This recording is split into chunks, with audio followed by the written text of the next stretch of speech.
Voilà, chers amis. Alors, est-ce que vous m'entendez bien? Comme ça, la sono, c'est bon au fond? Il faut peut-être mettre le micro un peu plus proche. Je vais peut-être le tenir, ce sera plus facile. Voilà. Très bien. Alors, tout d'abord, je commence par vous féliciter parce que vous êtes ici ce soir et vous aurez pu être à d'autres endroits. Votre présence signifie que vous êtes sur le bon chemin. Vous avez fait le bon choix. Lorsqu'on vient à une conférence comme ça, tardive, bon, sur un sujet évidemment passionnant, mais tout de même, voilà, vous auriez pu faire bien des choses. Vous avez choisi de venir à cette conférence spirituelle pour bien, comme l'a très bien expliqué Monsieur le Chanoine, tâcher de raviver notre ferveur eucharistique. Alors, en guise d'introduction, eh bien, je vais vous raconter un trait de la vie de saint Thomas de Villeneuve, évêque espagnol du XVIe siècle, qui a reçu la confidence d'un juif, un jeune juif, qui est venu le voir parce que, alors qu'il était en train de cheminer avec un coreligionnaire, ils se disaient l'un de l'autre combien nous aimerions que le Messie vienne à notre époque. Et ils sentent vraiment un désir ardent de voir le Sauveur, comme nous serions heureux si nous pouvions le voir de nos yeux. Et à ce moment-là, une lueur mystérieuse apparaît dans le ciel, et on leur avait dit que lorsque le ciel s'ouvrait, on pouvait demander une grâce et on était systématiquement exaucé. Et donc, vous imaginez leur prière, après ces ardents désirs de voir le Sauveur, eh bien, ils demandent à ce que le Seigneur, le Sauveur, le Messie, arrive durant leur existence. Et ils n'ont pas sitôt fini ce vœu que apparaît devant eux un calice et une hostie qu'ils identifient évidemment comme étant le calice que le prêtre utilise à la messe, et l'hostie, ils reconnaissent l'Eucharistie que reçoivent les catholiques à la messe, et ils comprennent qu'en fait le Messie est déjà venu, et que dans l'Eucharistie se trouve ce fameux Messie qu'ils attendaient à tort, puisque eh bien, ça fait quasiment 16 siècles qu'il est venu. Donc, cet épisode, évidemment, ce juif s'est converti, et c'est devenu un religieux ardent, nous dit saint Thomas de Villeneuve. Et donc cette anecdote nous introduit dans le cœur de notre sujet de ce soir. Venons, adorons-le, à savoir ce grand mystère qui est, je dirais, le mystère central de la vie spirituelle, source et sommet de toute vie spirituelle, l'Eucharistie. Non, il n'est pas saint, mais enfin... Benoît XVI, notre cher Benoît XVI, disait lors du congrès eucharistique en 2008 que l'Eucharistie c'était notre plus grand trésor. Et il a tout à fait raison, parce que lorsque nous savons ce que c'est que l'Eucharistie, eh bien, il n'y a rien de plus précieux. Qu'est-ce que l'Eucharistie ? On fait quelques petits rappels de base, vous m'excuserez. D'ailleurs, oui, pour cette conférence, on va commencer par rappeler un petit peu les fondamentaux. C'est important, mine de rien, de rappeler ces grandes vérités que nous connaissons, parce que, à force de les entendre, comme l'a très bien expliqué le chanoine, eh bien, elles peuvent un peu s'user dans nos esprits, se galvauder. Il en va un peu des grandes vérités de notre foi, comme de toute chose d'ailleurs, de la façon de ces pièces de monnaie, vous voyez, qui à force de circuler, perdent leur relief, s'usent, s'oxydent, bref, on a besoin de les passer au mirror, pour leur redonner de l'éclat. Eh bien, on va passer un mirror spirituel sur notre foi ce soir pour regarder avec des yeux émerveillés ce grand mystère de l'Eucharistie. Donc, pour atteindre cet objectif, nous allons procéder en 4 temps. Tout d'abord, nous allons nous rappeler ce qu'est l'Eucharistie, les grandes vérités à ce sujet. Nous verrons ensuite comment Dieu vient au secours de notre foi, de notre manque de foi vis-à-vis de ce sacrement, et combien il la soutient, combien il la vivifie. Nous verrons ensuite, nous interrogerons pourquoi le Seigneur a fait cette folie d'amour qu'est l'Eucharistie, et puis nous essaierons de donner quelques pistes concrètes pour avancer dans cette dévotion envers l'Eucharistie, dans cette ferveur envers l'Eucharistie. Alors nous commençons tout de suite par cette première partie annoncée. Je vais enfoncer des portes ouvertes, mais ce n'est pas grave, car vous l'avez compris, on a toujours besoin de réentendre les grandes vérités, et si les prêtres estimaient qu'une fois une chose avait été dite, eh bien il n'y avait plus à redire, eh bien nous ne prêcherions plus, ne cessons, c'est d'ailleurs aussi la base de l'enseignement, il y a des prophéteurs parmi vous, ils savent, il faut toujours répéter les choses les plus fondamentales, les plus importantes. Alors, si tout à l'heure dans la rue on vous arrête et qu'on vous demande qu'est-ce que l'Eucharistie, vous répondez immédiatement, évidemment, l'Eucharistie c'est corps, le sang, l'âme et la divinité de notre Seigneur Jésus-Christ. Autrement dit, c'est tout Jésus qui est là, présent, réellement présent. Le cardinal Journet avait une image pour nous faire comprendre cette réalité de la présence réelle. Il disait, voyez-vous, c'est une mère qui a son fils sur le front. Et évidemment, cette mère est anxieuse. Cet enfant va-t-il revenir vivant? Elle pense à lui de façon permanente, le plus souvent possible. Et cette pensée réalise une certaine présence spirituelle. Effectivement, lorsqu'on pense à quelqu'un, eh bien, il est présent d'une façon spirituelle. Cette mère, pour intensifier cette présence, va aller chercher sur l'étagère un album de photos de famille. Elle l'ouvre et elle trouve des photos de son fils. C'est une présence symbolique qui va encore intensifier la présence spirituelle. Mais voilà qu'on frappe à la porte, elle va ouvrir, et derrière la porte, c'est son fils. Et le cardinal Journet nous explique, eh bien voilà, la présence réelle, c'est ça. C'est lui, il est là, comme le fils qui était derrière la porte, qu'on ne voyait pas lorsqu'il était derrière la porte, mais qui était bien réellement présent. Donc, cette présence de Jésus dans l'Eucharistie qui est vraiment notre grande consolation, notre grande vérité de foi.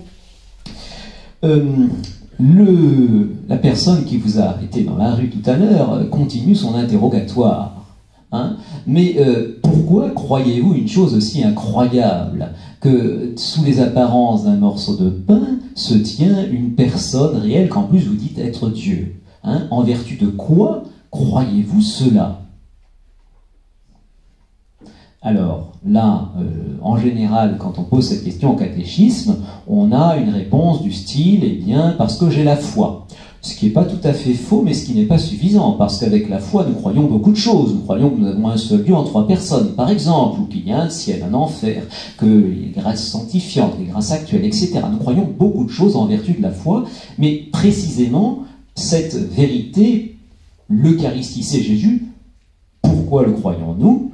Eh bien, parce que le jeudi saint, le Seigneur, prenant le pain, a dit « Ceci est mon corps », prenant le vin « Ceci est mon sang ». Et nous savons que la parole du Christ est performatrice. Elle réalise ce qu'il dit. Nous le voyons dans la Genèse, quand Dieu dit que la lumière fut, la lumière est. Nous le voyons aussi dans l'Évangile, à travers un épisode bien frappant où le Christ veut nous montrer, nous démontrer, nous prouver que sa parole, même si l'on n'en voit pas les effets extérieurement, elle réalise ce qu'elle fait. C'est un épisode donc où Jésus va dire une parole qui va produire un effet invisible, et pour attester que sa parole a bien réalisé les choses, il va faire un miracle. Je vous le donne pour 1000. Quel est ce passage de l'Évangile? Je vous préviens, il y a des CE1 qui l'ont trouvé. Donc c'est possible pour les adultes.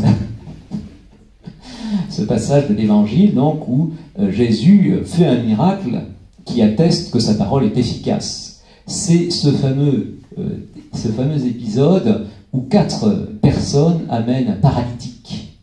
Et tout le monde s'attend à ce que Jésus guérisse le paralytique, bien évidemment. Et à la déception de tous, Jésus dit « Tes péchés sont pardonnés ». Ce qui ne se voit pas extérieurement, évidemment. Et Jésus, qui est Dieu, bien sûr, lit dans les cœurs et voit notamment les pensées des pharisiens qui cherchaient justement des pièges pour attraper Jésus et qui se disent, eh bien, cet homme blasphème. Un seul Dieu peut pardonner, ils ont tout à fait raison, un seul Dieu peut pardonner les péchés. Seulement, ils auraient dû poursuivre le raisonnement devant la grande vertu de notre Seigneur et bien parvenir à la conclusion que donc il était Dieu. Bref, ils ne sont pas arrivés jusque-là.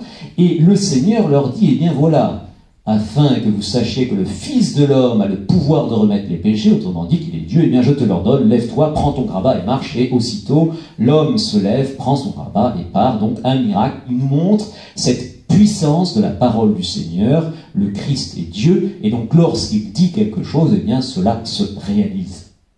Voilà, donc cet épisode qui nous atteste la puissance de la parole de Dieu, la parole de Jésus. Dire que l'Eucharistie c'est Dieu, c'est quand même énorme quand on y réfléchit.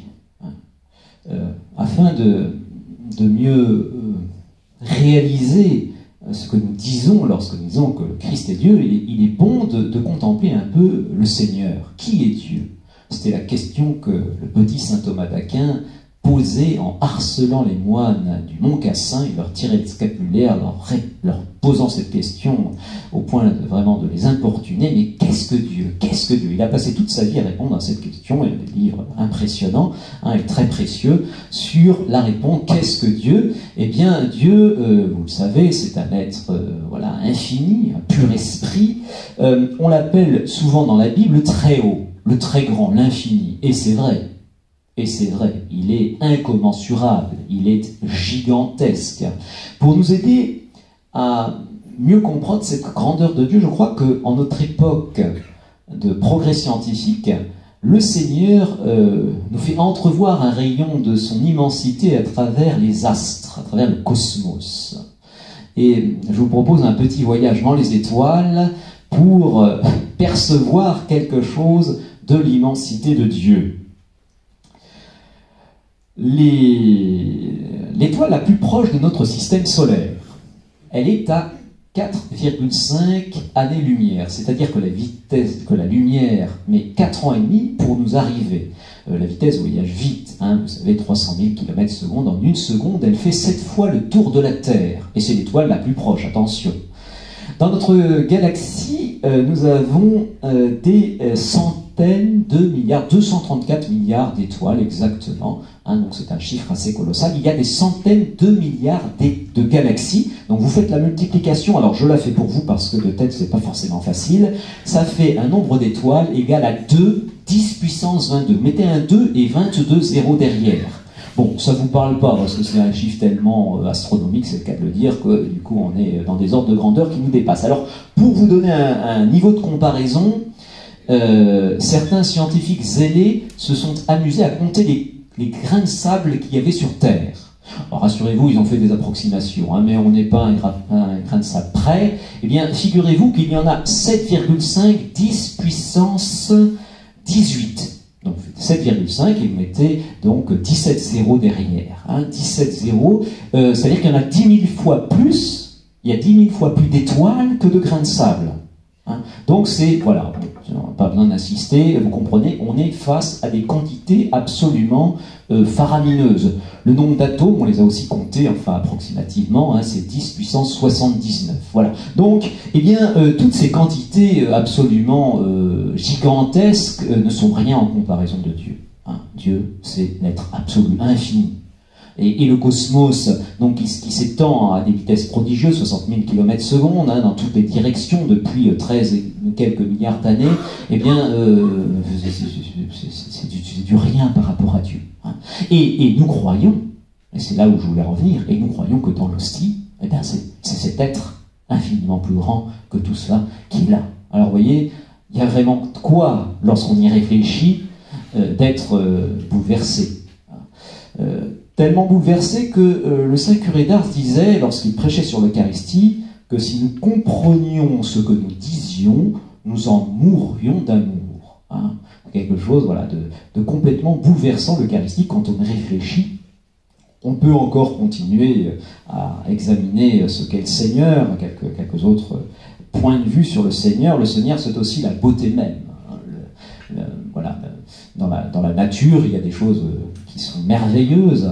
Nous avons voilà, justement la voûte céleste. Hein. Vous savez que Kant, qui n'est pas un grand poète, estime qu'il y a quand même une chose qui vaut vraiment le déplacement, hein, c'est de voir une belle voûte céleste. Hein. Il a raison, une belle voûte céleste, surtout à son époque où il n'y a pas d'éclairage urbain qui perturbe la vue du ciel, c'est quelque chose de renversant. Hein, l'immensité des océans, l'élévation des montagnes, enneigées, une mer déchaînée, enfin voilà. Il y a vraiment des splendeurs dans notre univers. Eh bien, toutes ces beautés ne sont qu'un très pâle reflet de la splendeur de Dieu. Toute beauté, toute perfection ici-bas n'est qu'une participation à celui qui est la beauté avec un grand B. Hein. Et c'est assez bouleversant de penser que celui qui d'ailleurs fera notre ravissement quand nous arriverons au ciel, hein, on sera subjugué, on en aura plein les yeux, excusez-moi l'expression un peu familière, hein, mais on va vraiment être, voilà, la vision béatifique, ce sera quelque chose d'absolument extraordinaire. Eh bien, il se fait il se présente à nous sous des apparences absolument dérisoires, on pourrait dire, un petit morceau de pain, hein, il y a de quoi vraiment être étonné d'une telle chose. Et puis, Dieu, c'est aussi l'être même subsistant, hein, voilà, lorsqu'il révèle son nom à Moïse, je suis celui qui suis, à chaque instant, il nous tire du néant. S'il avait une seconde de distraction, nous tomberions instantanément dans le néant, dans le vide. Hein, mais rassurez-vous, il n'a pas su dans les idées, il ne nous oublie pas. Eh bien, celui qui soutient toute chose, en quelque sorte, lorsque le prêtre, à la consécration, eh bien, prononce les paroles, eh bien, le prêtre porte celui qui porte absolument tout. Hein. Donc, vous voyez vraiment quelque chose de sidéral, si on peut dire, hein, dans l'Eucharistie, dans le mystère de l'Eucharistie, quelque chose d'absolument bouleversant.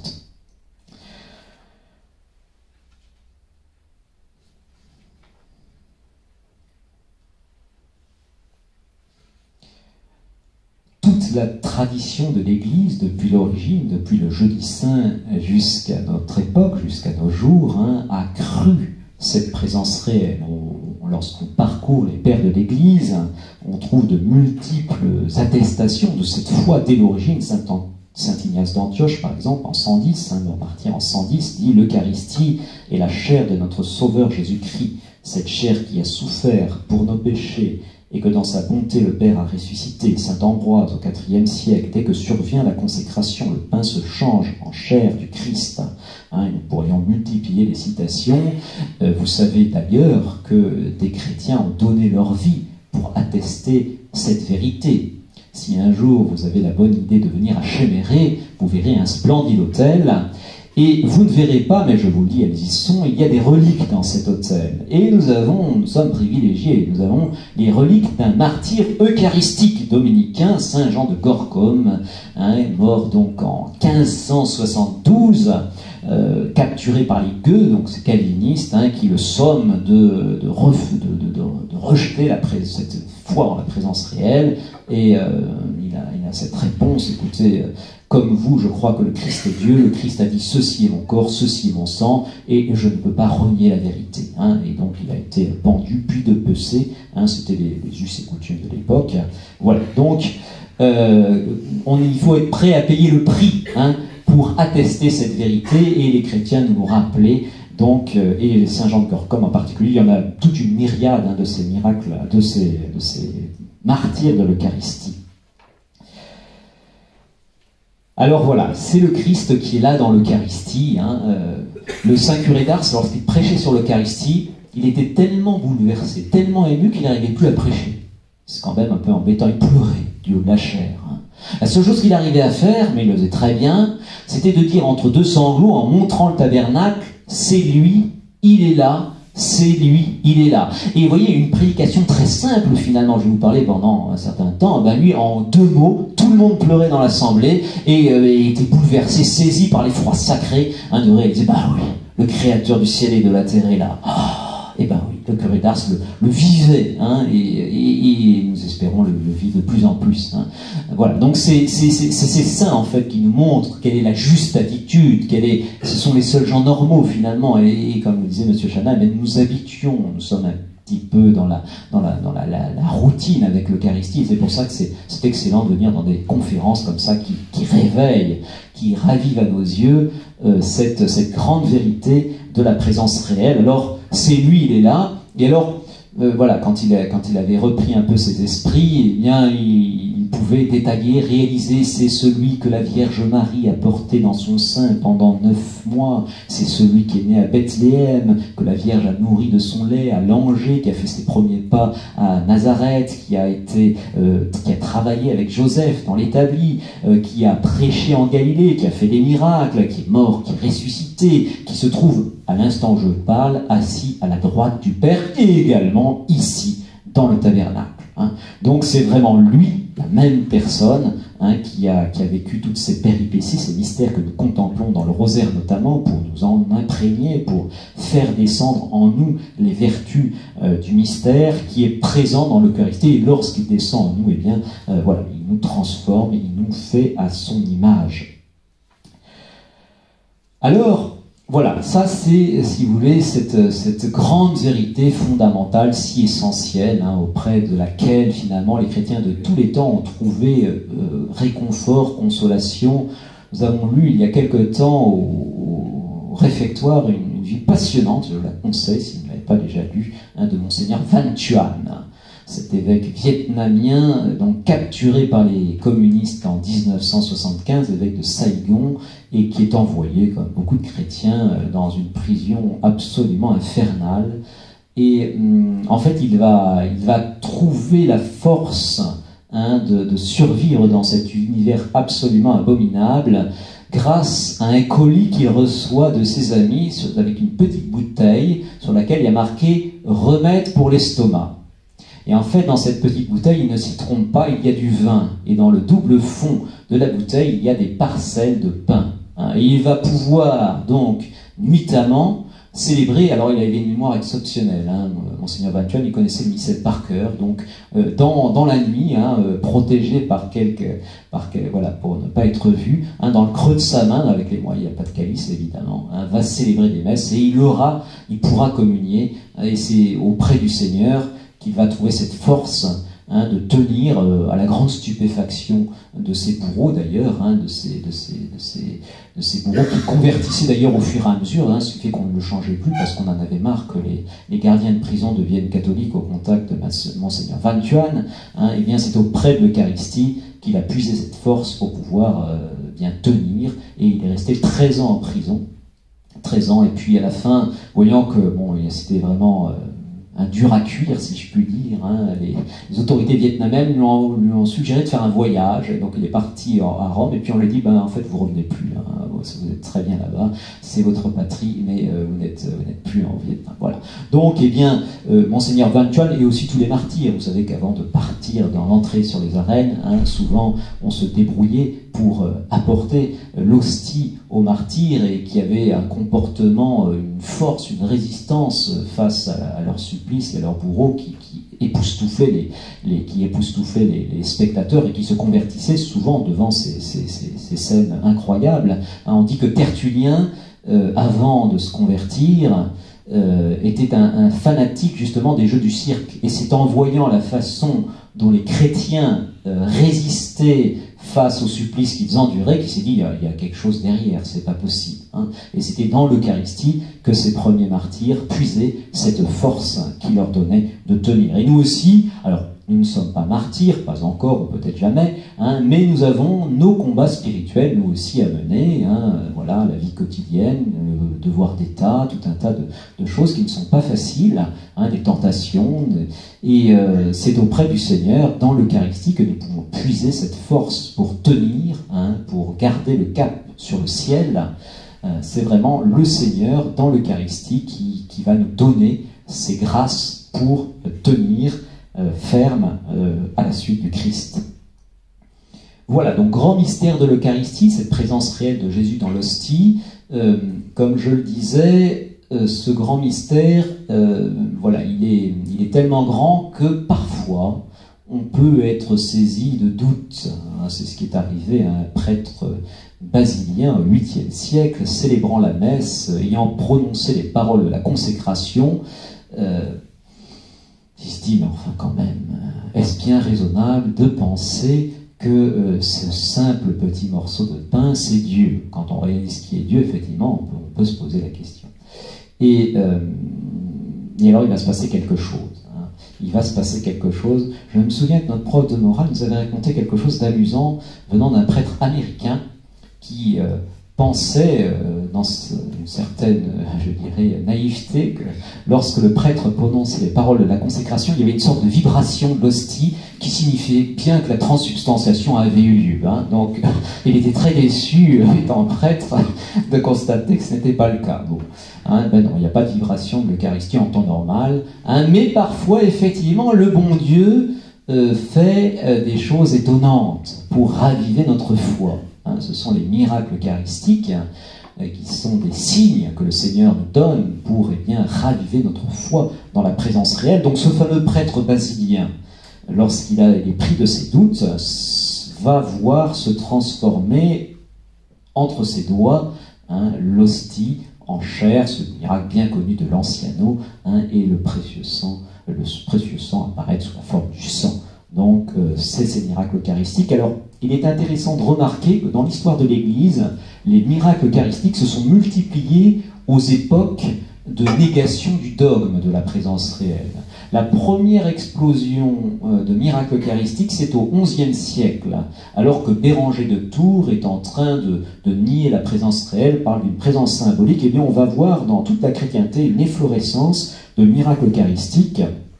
Et à l'époque protestante également, on va avoir de très nombreux miracles eucharistiques. Et puis, à notre époque, figurez-vous, nous avons une concentration impressionnante de miracles eucharistiques. Hein. J'en ai recensé au moins 5 depuis 1996. 1996, Buenos Aires, un miracle tout à fait du type de celui de l'Anciano.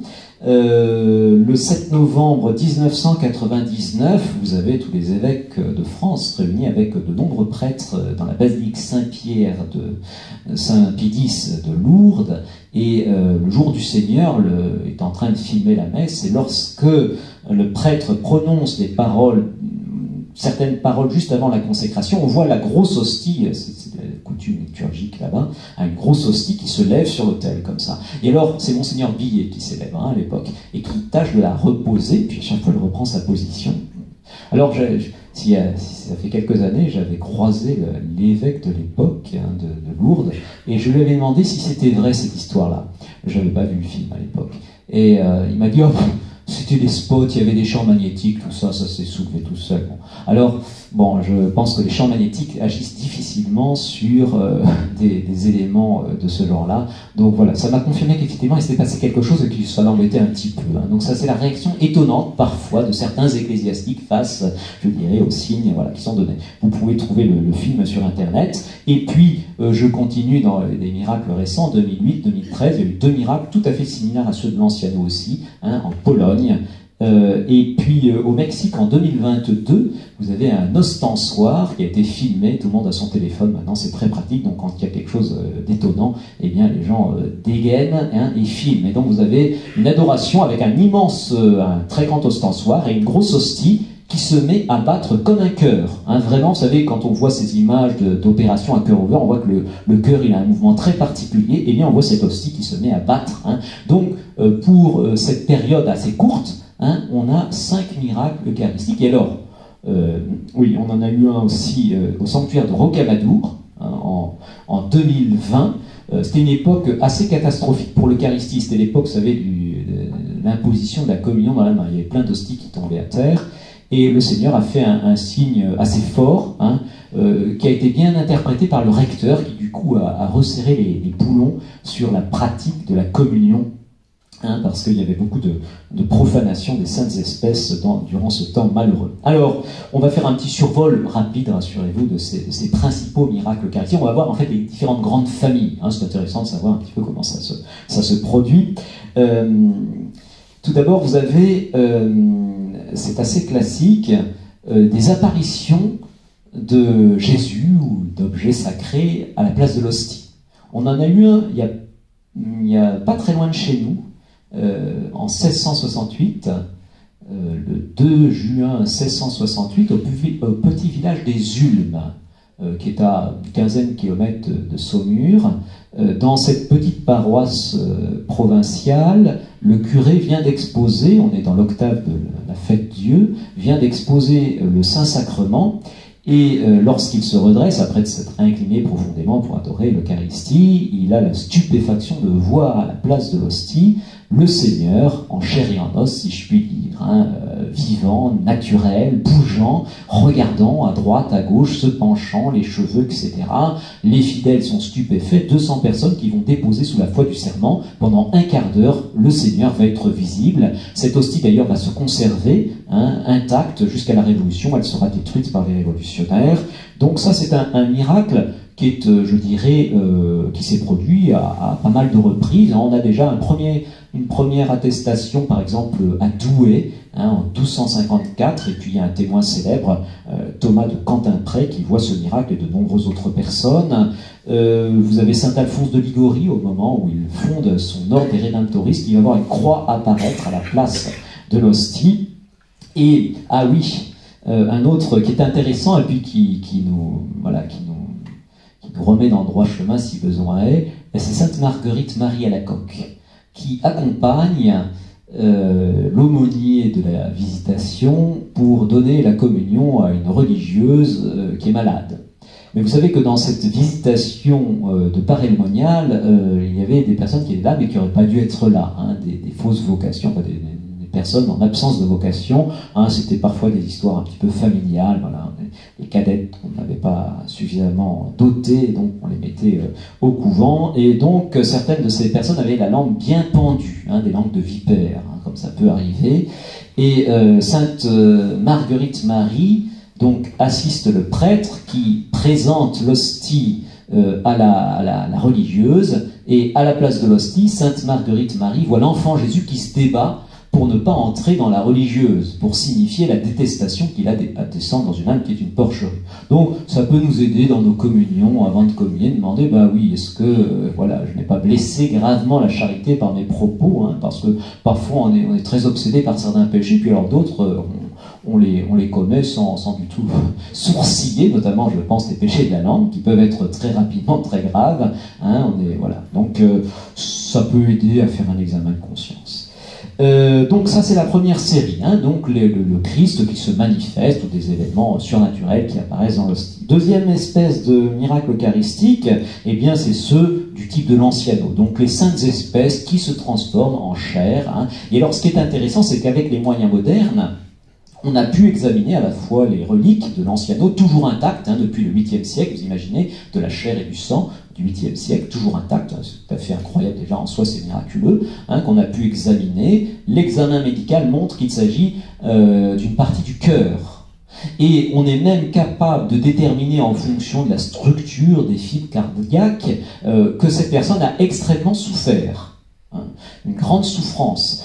On a pu également trouver le résus sanguin de cette personne, qui est le même résus sanguin que l'on trouve sur les reliques de la Passion et dans tous les miracles eucharistiques lorsque du sang coule, hein, c'est le groupe sanguin AB positif qui est assez rare, hein, 2% dans la population mondiale, plus élevé chez les juifs, 6%.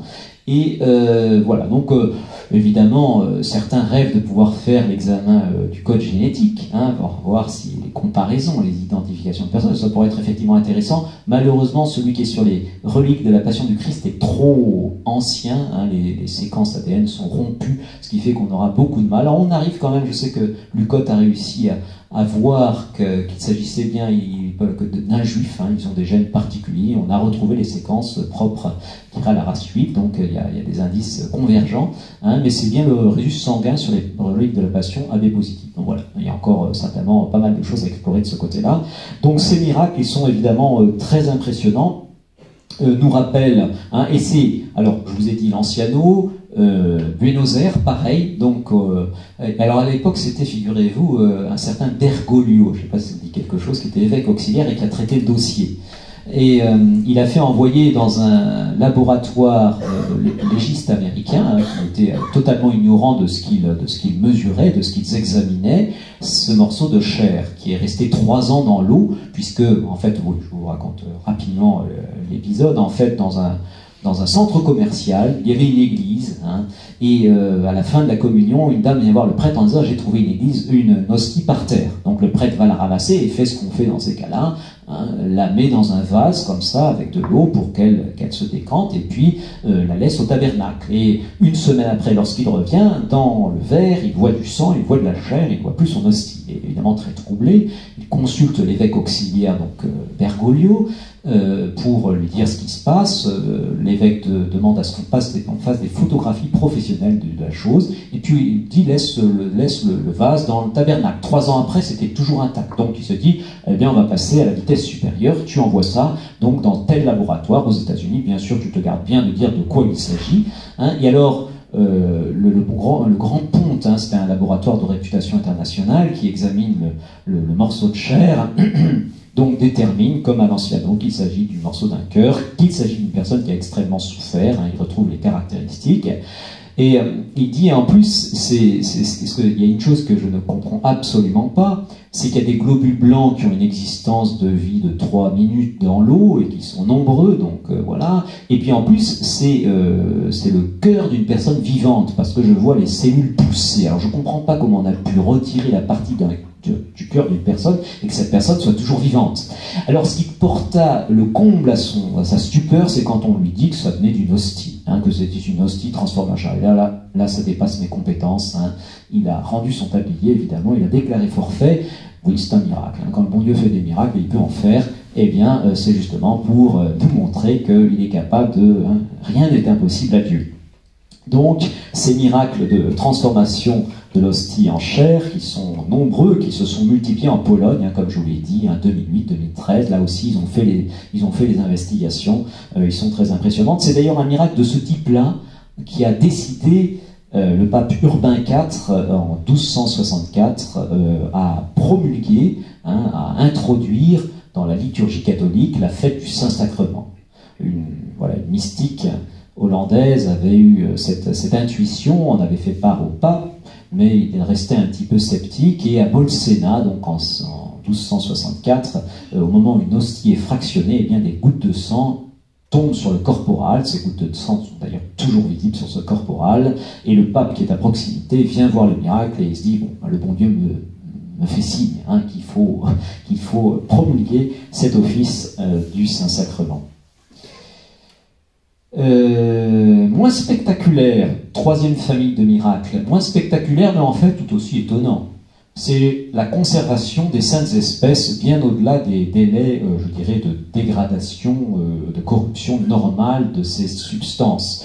Vous avez à Sienne en 1730 un vol sacrilège d'un ciboire, comme ça arrive souvent, comme ça arrive parfois, disons. Et le voleur, qui doit bien sûr être un chrétien, laisse les hosties. Alors, le matin, on retrouve le tabernacle fracturé, on est catastrophé. Et après quelques jours, on retrouve les hosties dans le tronc. Le voleur avait versé tout le ciboire dans le tronc, et on avait affaire à un sacristain très scrupuleux, puisqu'il avait compté les hosties. Il dit, il y a le compté, 351 exactement. Et ces hosties, on les a gardées à part, et très curieusement, elles sont toujours intactes. Toujours intactes, pas la moindre trace de dégradation. Elles n'ont pas été du tout conservées dans des conditions qui favorisent la conservation des saintes espèces. Donc c'est un miracle. Lorsque Jean-Paul II est passé à Sienne, il a demandé à adorer ces saintes espèces. Ah oui, une petite particularité, si vous allez à Lanciano, vous vénérez les reliques eucharistiques, vous ne les adorez pas, mais si vous allez à Sienne, vous adorez les saintes hosties de Sienne, parce que vous savez, c'est un principe bien connu de la théologie catholique, que la présence réelle demeure autant que les accidents du pain et du vin demeurent. C'est-à-dire que lorsqu'il y a une transformation des accidents, quand ça se transforme en chair, eh bien, il n'y a plus de présence réelle. Il y a une vénération, mais il n'y a pas une adoration. Petit détail, comme ça. Parfois ça surprend. On dit, quand même, le précieux sang, eh ben non. Ça ne demeure, la présence réelle ne demeure que pour autant que les accidents demeurent. Voilà. Jusqu'à présent, je vous ai présenté des miracles eucharistiques qui ont un rapport direct avec les saintes espèces. Il y a également une autre famille de miracles eucharistiques, ce sont ceux qui se produisent, je dirais, à proximité immédiate ou en rapport avec les saintes espèces. Alors là, vous avez toutes sortes de miracles, dont certains qui sont très très intéressants pour les enfants du catéchisme, avec notamment des mules qui font des choses bizarres, des abeilles qui ont des comportements incroyables, enfin toutes sortes de choses très très très intéressantes pour les enfants. Là, il y a quelques grands classiques à connaître, c'est les éléments qui se comportent bizarrement en présence des saintes espèces. Vous avez notamment le célèbre miracle de Faverney en 1608, donc en Franche-Comté, cette abbaye un petit peu relâchée. Alors, relâchée, oui et non, ils font quand même les 40 heures, c'est bien. Vous savez qu'avant le carême, eh bien, il y a le carnaval. Et le carnaval donne souvent lieu à pas mal de désordres. Et donc, les chrétiens exposent pendant 40 heures le Saint-Sacrement pour réparer tous les péchés qui se commettent durant cette période. voilà, débauche ou quasi-débauche. Et nos bons moines ne sont pas si bons que ça, parce que le soir, 40 heures, eh bien il va y avoir une nuit, c'est bien entendu. Et le soir, au lieu de rester devant l'autel, ils vont se coucher. Ils laissent le bon Dieu tout seul sur l'autel. Ça va pas. Et en plus, l'autel est en bois. Et sur cet autel en bois, il y a des cierges qui brûlent. Et l'un d'eux tombe. Le matin, lorsqu'il rentre dans l'église, épaisse fumée, l'autel a brûlé. Et bien brûlé. Il cherche dans les cendres ce qui reste. Il trouve les chandeliers en argent fondu, 700 degrés au moins. Donc ça a bien brûlé. Et évidemment, il cherche très très angoissé l'ostensoir. Hein. On a brûlé le bon Dieu, c'est pas bien. Non, ça c'est pas bien. Ils ont lourd sur la conscience et il y a de quoi. Et ils ont beau remuer les cendres, pas la moindre trace d'ostensoir. Ils ouvrent les portes pour dégager la fumée et un moine lève la tête et là, pousse un cri de stupeur. Hein, l'ostensoir, eh ben, il est en suspension. Rien ne le tient. Hein. Il va rester là jusqu'à la fin des 40 heures, très discipliné, le bon Dieu. Hein. Et à la fin des 40 heures, il va descendre tout doucement, se poser sur une table avec un corporal qu'on avait posé dessous. Et ce qui est intéressant, c'est que vous allez avoir des dizaines de milliers de personnes qui vont passer devant cet ostensoir volant, hein, et notamment des protestants qui, devant ce grand miracle, eh bien, vont se convertir. Hein. Et alors, pour la petite histoire, ça par rapport avec l'Eucharistie directe, mais c'est quand même intéressant, c'est que sur cet autel, il y avait deux autres éléments voilà, qui sont particuliers, qui n'ont pas brûlé. Il y avait la bulle du pape qui autorisait les indulgences pour certaines pratiques des 40 heures, hein, donc elle était posée en papier, donc vous imaginez, c'était susceptible de brûler quand même, et puis une relique d'un saint. Il y avait exactement, je dirais, l'antidote aux erreurs protestantes, l'Eucharistie, le pouvoir pontifical, hein, et le culte des saints. Et donc le bon Dieu a préservé tout cela des flammes, donc un beau miracle. Là aussi, d'ailleurs, les hosties se sont conservées après le miracle, et ce sont là aussi les révolutionnaires qui l'ont détruit en 1794. Voilà, alors le feu, vous avez l'eau aussi. Hein, vous savez, parfois quand on raconte aux enfants du catéchisme que les Hébreux ont traversé des murailles d'eau, certains rationalistes de notre époque disent « Oh là là, c'est des fables pour enfants, on raconte ça, mais enfin...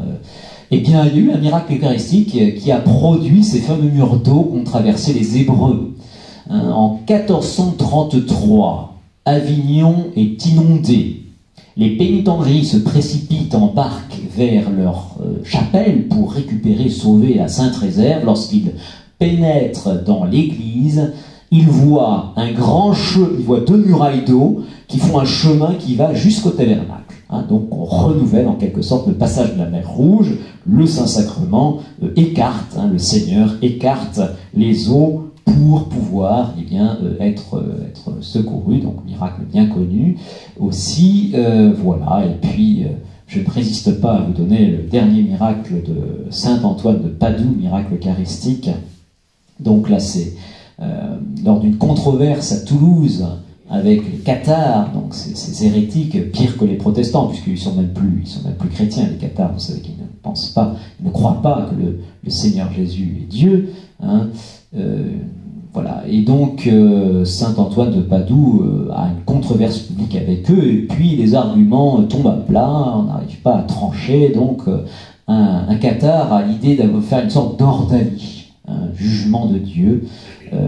Il dit, eh bien voilà, je vais affamer ma mule pendant 3 jours, et au bout de 3 jours, on va l'amener sur la place, hein, et on verra bien ce qu'elle fera en présence du Saint-Sacrement. Hein, si c'est Dieu, on espère qu'elle aura une attitude particulière.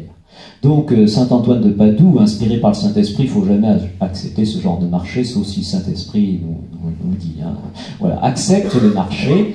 Et donc, on amène, au bout de 3 jours, cette pauvre bête affamée, hein, l'estomac qui fait glou-glou, vous pouvez imaginer, et quand elle aperçoit la botte d'avoine au bout de la place du Capitole, elle se précipite ventre à terre vers sa pitance, et là Saint Antoine de Padoue brandit l'ostensoir, créature de Dieu, je te l'ordonne, viens adorer ton Créateur, et sous les yeux ébahis des cathares et des catholiques aussi, la mule fait volte-face et vient plier les jarrets, se prosterner devant le Saint-Sacrement. C'est une scène qui est assez appréciée dans l'iconographie chrétienne. Vous en retrouvez dans pas mal d'églises, c'est la représentation du miracle.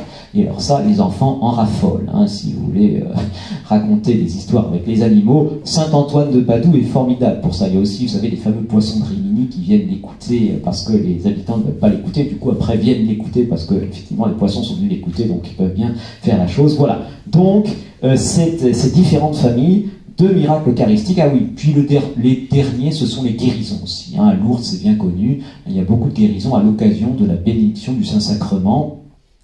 Ça a lieu à Lourdes, mais ça n'a pas seulement lieu à Lourdes. Vous avez un miracle célèbre dont il y a un triste témoin. En 1725, Jeanne de la Fosse, à Paris, est paralysée depuis des années, et elle apprend que la procession du Saint-Sacrement passe devant chez elle. Elle se dit, c'est le moment ou jamais pour tenter le tout pour le tout, lorsqu'elle ne peut pas marcher. Et donc, quand le Saint-Sacrement passe devant chez elle, elle se jette à terre, rampe, en criant comme les personnes de l'Évangile, « Seigneur Jésus, aie pitié de moi, Seigneur Jésus, aie pitié de moi ». Et après quelques invocations ardentes, elle se redresse et suit la procession guérie.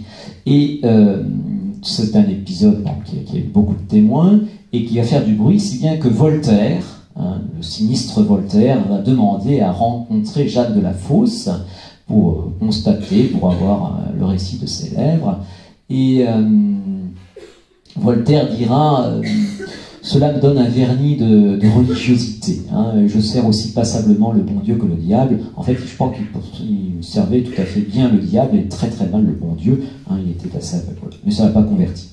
Donc, voilà, ces grands signes que le Seigneur nous donne, et qui sont nombreux, le livre du Père Coué du 19e siècle en recense plus de 150, et nous sommes au 19e siècle, il y en a eu encore davantage depuis, donc sont des signes sensibles, des miracles sont des signes sensibles, qui sont en dehors du cours ordinaire des choses, qui nous sont donnés, qui peuvent être produits par Dieu, qui sont produits par Dieu, pour aviver notre foi, pour nous renforcer, et évidemment notre foi n'est pas fondée sur les miracles, et d'ailleurs, dans le fameux miracle des Ulmes, vous aviez sur une chapelle latérale un ancien fonctionnaire royal.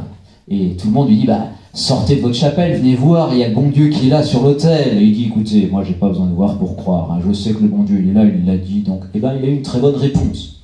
On n'a pas besoin des miracles pour croire, mais quand il y en a, on peut quand même aller les voir, c'est pas une faute. Si on vous dit qu'il y a un miracle dans la chapelle, eh bien allez-y si vous pouvez. Mais on raconte d'ailleurs la même chose de Saint-Louis, avec Joinville qui dit, venez, mais sire, il y a un miracle, et Saint-Louis lui dit, écoutez, je sais, et j'ai pas besoin d'aller voir pour croire. Donc notre foi n'est pas fondée sur les miracles, mais les miracles sont à ne pas négliger, parce que ils nous rappellent cette grande vérité. Et c'est vrai que quand vous avez fini le livre, par exemple, de Jean Ladame, qui raconte un certain nombre de ces miracles, eh bien, ça me fait réaliser que vous n'aviez pas bien réalisé ce que c'était que l'Eucharistie et la présence réelle. Donc c'est toujours très précieux. Le bon Dieu ne fait rien en vain, et quand il prend soin, je suis toujours assez gêné, assez énervé quand je vois des gens qui méprisent des miracles ou qui considèrent que voilà, c'est pour la piétaille. Non, le bon Dieu fait des miracles, c'est pas pour rien, c'est pas pour des prunes. C'est pour nous aider aussi dans nous fortifier si nous en avons besoin. Voilà, donc après ce tour d'horizon, peut être intéressant de voir pourquoi Dieu a institué l'Eucharistie. La réponse est assez évidente et simple. Pourquoi Dieu a-t-il institué l'Eucharistie? A-t-il fait cette chose quand même incroyable quand on y réfléchit? Eh bien, c'est parce qu'il nous aime. L'Eucharistie, c'est une folie d'amour de Dieu. Et c'est d'ailleurs ce qui faisait dire au curé d'Ars, comme je vous l'ai dit, que si nous réalisions bien ce que c'est que l'Eucharistie, nous en mourrions d'amour. Et c'est vrai. Heureusement, pas heureusement, quand je dis mourir d'amour, vous savez que la sainte patronne des premières communiantes, c'est la bienheureuse Imelda Lambertini. Eh bien, sa première communion lui a été fatale, si je puis dire. Elle désirait communier ardemment depuis longtemps, mais à l'époque, il fallait atteindre l'âge de 12-13 ans, et donc on la faisait patienter. mais elle ne patientait pas. Hein. Dans son cœur montait un ardent désir de recevoir Jésus, si bien qu'un jour, dans la chapelle, après ces appels, je dirais, ardents envers le Seigneur, eh bien une hostie s'est échappée du tabernacle et est venue au-dessus d'elle. Une sœur qui passe à proximité voit ça, va prévenir l'aumônier qui comprend qu'effectivement il faut bien lui donner Jésus. Et donc il la fait communier et elle s'envole tout droit pour le ciel. Ça refroidit un peu les parents quand on raconte cette histoire les jours de première communion. Ils disent pourvu que mon enfant n'ait pas trop de désir de recevoir Jésus. Bon, ben non, si on est parent, on devrait être très content que son enfant aille directement au ciel. Ça évite encore bien des souffrances, bien des choses, parce que la vie ici, c'est la vallée de larmes, c'est bien connu. Donc voilà. Je plaisante un peu, bien sûr.